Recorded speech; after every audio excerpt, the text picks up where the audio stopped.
Hello everyone, and welcome back to my YouTube channel. In today's video, I will be showing you how to make these super cute triangle or V-stitch scarves.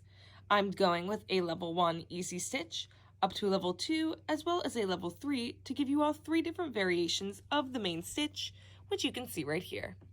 If you like this video, don't forget to subscribe and let's get right on into it. For your materials today, you're going to need a weight for yarn.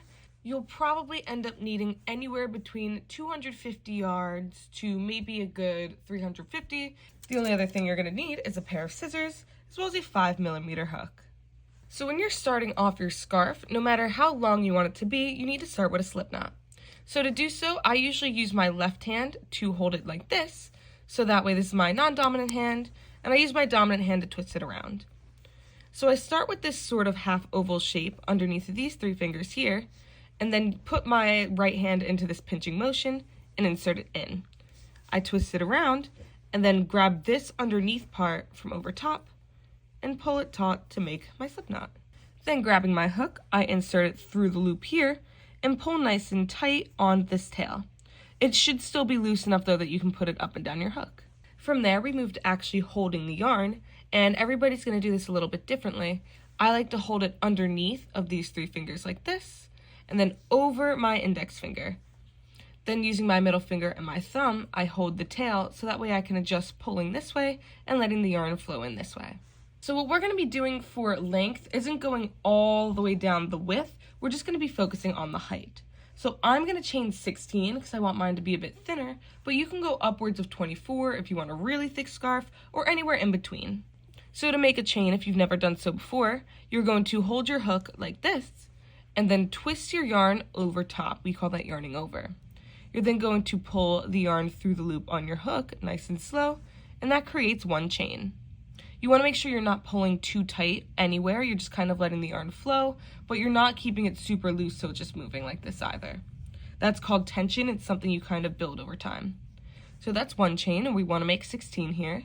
So again, we're going to yarn over and pull it through for 2, and then we'll do 3, 4. So no matter how long your chain is, it should look similar to this by the time it's done. As you can see, it's got these little braid-like pieces going all the way down. This is what a chain should look like. On the other side, you can see it has these little bumps, so it's very easy to distinguish one from the other. So what we're going to do first and foremost is create our base chain sort of connector piece. So we're just going to be doing a row of single crochets. So you want to start by chaining one more. This is called your turning chain. And then skipping that turning chain that we just made and going into this one here, you're going to insert your single crochets.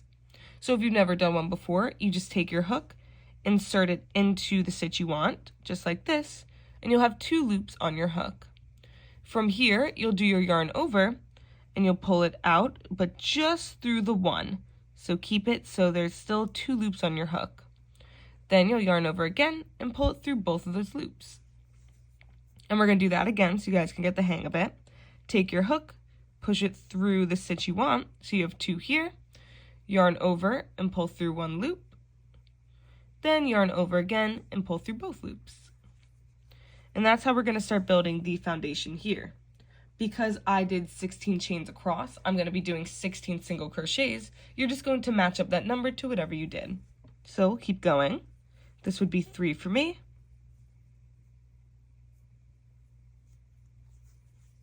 Then 4, then 5, and you're just going to keep that up all the way down. Once you have done all of your single crochets, we're going to get into the actual meat of the scarf, these triangle-like stitches. So you're going to start by doing 2 more chains on the end.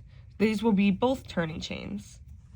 You're then going to turn all of your work over to the other side, and I'm going to show you 2 different ways to achieve that triangle stitch. The first thing that we're going to do is what's called a cable stitch. So I'm going to zoom you guys in a little bit so you can get a better view.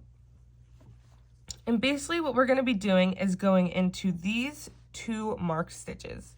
So we'll call this stitch 1 and we'll call this stitch 2, which is the first 2 open stitches. You are going to do a double crochet into stitch 2 here. So to do a double crochet, you need to yarn over first before inserting your hook, and then insert it into the stitch you want to go in. You'll now have 3 loops on your hook. You will yarn over again, pull it through the first stitch with 3 loops still remaining. Yarn over again, pull through just 2, and then yarn over again and pull through the last 2. And that is your double crochet. To make this cable or the little triangle pattern, we then need to backtrack and do a double crochet into this as well. So we're going to once again yarn over, this time making sure that we've gone into stitch 1 here. Insert your hook, and then once again you'll be behind with 3 loops on your hook. Yarn over and pull through, and then with 2, or you'll be going through 2 loops like this, yarning over, going through the other 2. And that is how you create this little triangle. Now we're going to do the exact same thing. We're just going to move over, and I've zoomed you out a bit so that way you can see the whole piece as we go. So once again, we're going to be doing our double crochet into that second stitch here, making sure, by the way, that you group them up into 2. So that was 1 and 2, then again we have 1 and 2, and we'll have that all the way down the row. So again, we'll be double crocheting into the second stitch first, same as before, yarning over, going through 2, going through 2, and then backtracking again to the stitch in front of it, going like so, pulling it behind, going up like this, up like that. So nice and simple, what you're basically doing is creating a bunch of mini cables, so that way you make these really pretty little triangles into each stitch. And what I like about this is it keeps the piece a bit thicker, even though it's still just 1 row of a wait for yarn. And then just so that way you guys can see a little bit more, I'm going to take you guys back up close again, and we will do 1 more of these 2 little stitches, just so you can see. So once again, you will yarn over, go into your second stitch first, yarn over again and pull through, yarn over, pull through 2, yarn over, pull through 2 more. That's our first double crochet.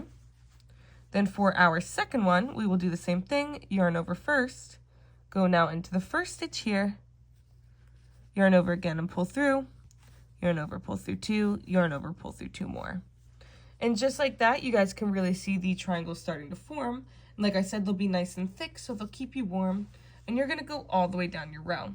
Now, because I did 16, I'm going to have 8 of these at the end of mine. So I'll meet you guys back here when we are in our last stitch. Keeping you guys zoomed in up here, we're going to go into our last stitch. And it might be a little hard to see because it is the corner, but this would be your stitch 1, and then this on the very end is your second stitch. So we'll be going into that one first, and it might help if you turn your hook a little bit and just kind of force it in between like this. So that would be your last one, and you do your double crochet normally. Then go back into the first stitch and do your next double crochet. The same way you do it by inserting, yarning over, pulling through, pull through 2, pull through 2 again. So when you're done, and I'm going to zoom you on back out, we are down to our first row here and our second row here. And this is basically the exact same thing you'll be doing for the rest of your piece, repeating this second row all the way down. So I'm going to get you started here, and then I'm going to meet you again at the end of the piece. So we're going to start by chaining 2 and turning our work around. And it's even easier to see which stitches you'll be going into now because they've kind of sorted themselves out a bit. So this would be your stitch 2, and this would be your stitch 1 here. We're doing things the exact same way, doing your first double crochet into the second stitch, and then going into the first one for the next double crochet. And you can see that these 2 pieces stack directly on top of each other, so it'll make it really easy to make sure you're counting correctly. So I'm going to zoom you guys in, and we'll do this second one up close. So you will put your first double crochet into the second stitch, and then doing your second double crochet into the first stitch. And like I said, you guys can tell that these are directly above one another, so it's really easy to see if your stitches are in the right spots. And now you're just going to continue repeating that row over and over again until your scarf is as long as you want it to be. So if you want a slightly simpler version, and I want to show you guys how up here, the stitch is very, very similar, but maybe a little bit more three-dimensional, I would say, on this version. So I'm going to show you what I think is a slightly easier way to do this. We're going to start our row as per usual by chaining 2. You're going to turn your work. And now what we're going to be doing, instead of going into it as one here, we're going to be cinching the two together and putting 2 stitches into it. So I'll show you the first one zoomed out, regular double crochet, but going into 1 stitch through the front and into the other one from behind. So that creates this 3rd loop like this on your hook. You'll do your double crochet normally, and then we're going to insert another double crochet into the exact same spot. So yarning back over, inserting like this, and pulling up through 2. That way you're not doing any of the front posting and back posting that we did in the last part. So I'll take you guys up close again and we'll do it this way. As you can see, we have 2 stitches here and here. And what we want to do is go inside of this stitch through the front and inside of this stitch through the back. So we'll start by yarning over and inserting through this stitch, like so. Taking your hook behind the next one, you're going to come back through the front, and now you'll have 3 loops on your hook. You will then yarn over and pull through once, yarn over, pull through 2, and yarn over, pull through 2 again. What we'll do, because we want our 2 stitches, is we'll insert a 2nd double crochet back into those 2 stitches. So we're going to yarn over, going through this way, pull through 2, pull through 2. So that's a slightly simpler version of the other stitch. The only thing is, while it does pop out a bit more in the front parts here, it's not as thick as the other one. So I do think this is better for a beginner who hasn't done this sort of stitch before. It is still going to be more beneficial to learn it the other way. For our last triangle stitch, this will be the easiest version. And just so you guys know ahead of time, this is the thinnest of all the versions I've showed you, but it's definitely the easiest. So I'm starting here with my chain 2 already done. And what we're just going to be doing is putting 2 double crochets into the same stitch. So you're doing your double crochet as normal, into the first stitch next to your chain 2, putting the same exact thing into the one next to it to create your triangle. Then we're going to skip the next stitch here, so that way it kind of forms the empty space, and begin doing the same thing into the next. So I'll zoom you guys in so you can see it up close. And we're just going to be skipping this one here and doing our double crochets into the next one. So same as we did them before, into here like so.